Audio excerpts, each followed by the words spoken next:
Discussing today's headlines with Nick Ferrari, who's still in his radio studio, and Alison Phillips, who's here with us. Good morning to both of you. Thank you for joining us. We're going to start with this really shocking news overnight of the collision between the passenger jet and that military helicopter in Washington, D.C. Nick, I wonder what the developments have been since we've come on air, because, of course, it was happening overnight and there wasn't a lot of information initially, was there? Absolutely right. I've just had this handed from the LBC newsroom. So this happened around 9 p.m. local, which is 2 a.m. Our time in Washington. An American Airlines craft, I think you can see some video there above Washington, above Reagan Airport. It had 60 passengers and 4 crew. It was coming in from Kansas. A lot of the U.S. skating team, apparently, our skating team were on board that aircraft. And it was collision in midair with a U.S. Black Hawk Army helicopter with 3 people on board.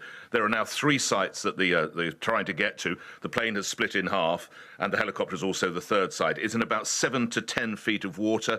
It's freezing cold, as you can imagine. And we've just recently seen there's been a post from Donald Trump on social media. He said, "How could this have happened? The helicopter was going straight at the airplane for an extended period of time. It is a, capital letters, clear night. The lights on the plane were blazing. Why didn't the helicopter go up or down or turn?" And those are the questions that are being asked. Sadly, we already have 19 bodies that have been recovered. It's still called a rescue operation at the moment, but honestly, Ben, Kat, Alison, I fear this will now be a recovery because a grave situation. I don't see anyone coming out of this alive to tell the tale. Alison, I spoke to a good friend of mine who used to fly these helicopters in the British Army, and to try and understand, because that question that Donald Trump has said, which I'm not sure it helps having the president tweet something like that because there's going to be investigation, but to try and understand how a military helicopter wouldn't have seen the plane, the passenger plane coming in. And what he was saying to me was both these bits of transport, the plane and the helicopter, have deconfliction apparatus on them. So they're constantly talking. They're talking to cell towers. They're talking to the guys that are controlling the flights coming in and out. So it seems extraordinary that there wouldn't have been, not just visually, but there wouldn't have been actually technical equipment on board that would be telling them they are very close to another aircraft. I mean, that absolutely seems the case. And there's audio as well, I think, from some of it, where it's not quite clear why this wasn't seen at that point. And as you say, I'm not quite sure how helpful it is from Donald Trump to say that at this point, because all that really does is lead to sort of the sense that maybe there's some conspiracy theory behind it, because the framing of that question is, well, why? And I think we're all thinking that. But it may be there's all sorts of technical issues. There could have been just human error, which obviously still exists sometimes in these cases. But it's an awful tragedy. And you know how cold it's been out there recently. And apparently there's big bits of ice floating down the river where they're trying to recover the bodies. It's terribly sad. You would have thought that the precautions would have helped the situation. Undoubtedly. So that investigation is going to be hugely important. Fingers crossed they can retrieve some survivors, as you never know. But we can only hope. That's a developing story. We'll keep everybody updated on that throughout this morning's show. Yeah. Let's come back to home now.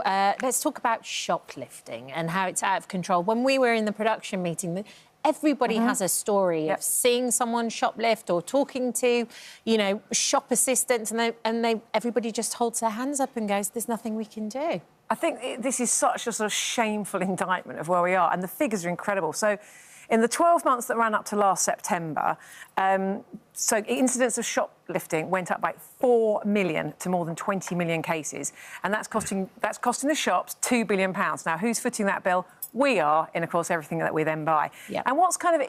So that's 55,000 incidents a day. But what's even more worrying than that is 2,000 of those incidents, there's been some kind of menace or threat or violence.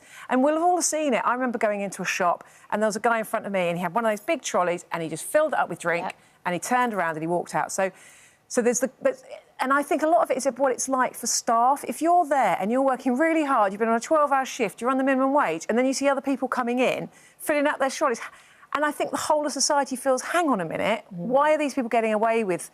And there's a sense that... So more is being done, I think, by this government, because it used to be, unless you'd taken more than £200, they didn't nothing happened. And then also there is more legislation coming around protection of people who work in shops. But we just need the police to be really prioritising this now, because it's what it represents, I think. Yeah. Nick, so the violence and abuse against shop workers has risen by 50%. That is a huge figure. Look, these people are almost on the front line. and it's simply not acceptable. And Alison is right. I know that there have been cuts in police budgets. I know there are fewer officers, but this is something that has to be prioritised, because fairly soon someone is going to get seriously injured or even possibly lose their life simply for working in a store. And let's just get some pounds and pence behind all this. I spoke with a woman called Fiona, who runs the local store in Tenby in Wales. It's the post office and the store. They lose £26,000 a year to what I call shop theft. I think shoplifting makes it too light. Shop theft. I then spoke with a man called Dee in Leicester. He's got a series of corner stores.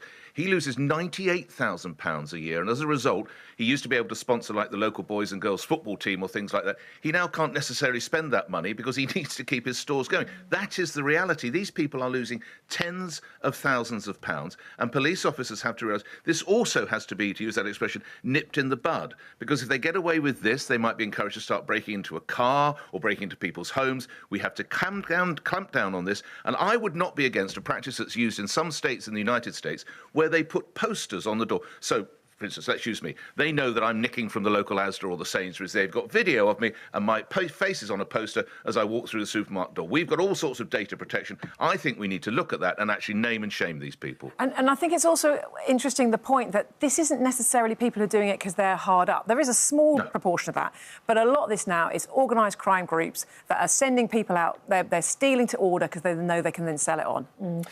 Yeah, and it's certainly something that sort of our viewers will all have experience of as well. So do get in touch and let us know what you think about that and how we can tackle it. Is it like Nick's suggesting? Do we have to name and shame these people that have been doing it? Do we need to clamp down further on it? That £200 limit was an extraordinary sort of addition to the whole process, wasn't it? And you just feel for the shop workers that are in there. It's known as kamikaze shoplifting. It's actually a tactic. It's awful. It's utterly humiliating, I think, for everybody who witnesses it, because you just think, what is going on in this country? Yeah. OK, let's move on to our next story, which is equally as concerning, but in a different light. 44% of parents, Nick, say that they believe that teaching their kids to read is not their job. This is scandalous, isn't it? And let's just talk about how some of these children arrive for reception at their primary school. Around a quarter are not toilet trained. And some children now, it's not that they won't sit up straight. They can't sit up straight because they don't have the core strength. They can't necessarily climb a staircase.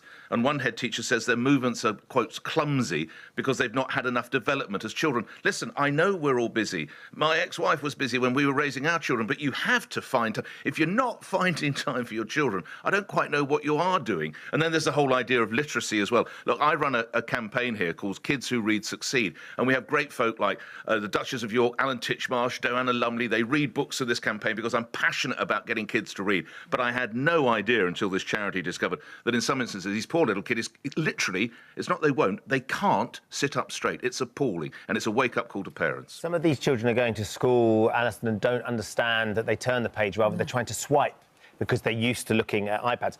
When did teaching our children to read not become a priority? 44% seems extraordinary.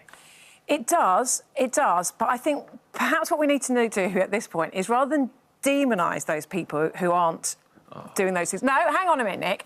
It's about, do we want to change it or do we just want to get cross about it? So I agree, we shouldn't have people going to school in nappies, and we shouldn't have children going to school they don't know how to open a book, and we shouldn't have them, I think there's another example, they don't know how to walk upstairs.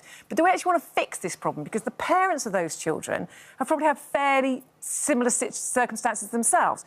What we need to do is we need to get back to a system whereby, yes, there is a sense of responsibility. It's not just about your rights, it's about responsibility. But we also need to put the things in place to make sure that the change has actually been effected. There was a very efficient scheme that was under the Blair years, which was the Sure Start scheme.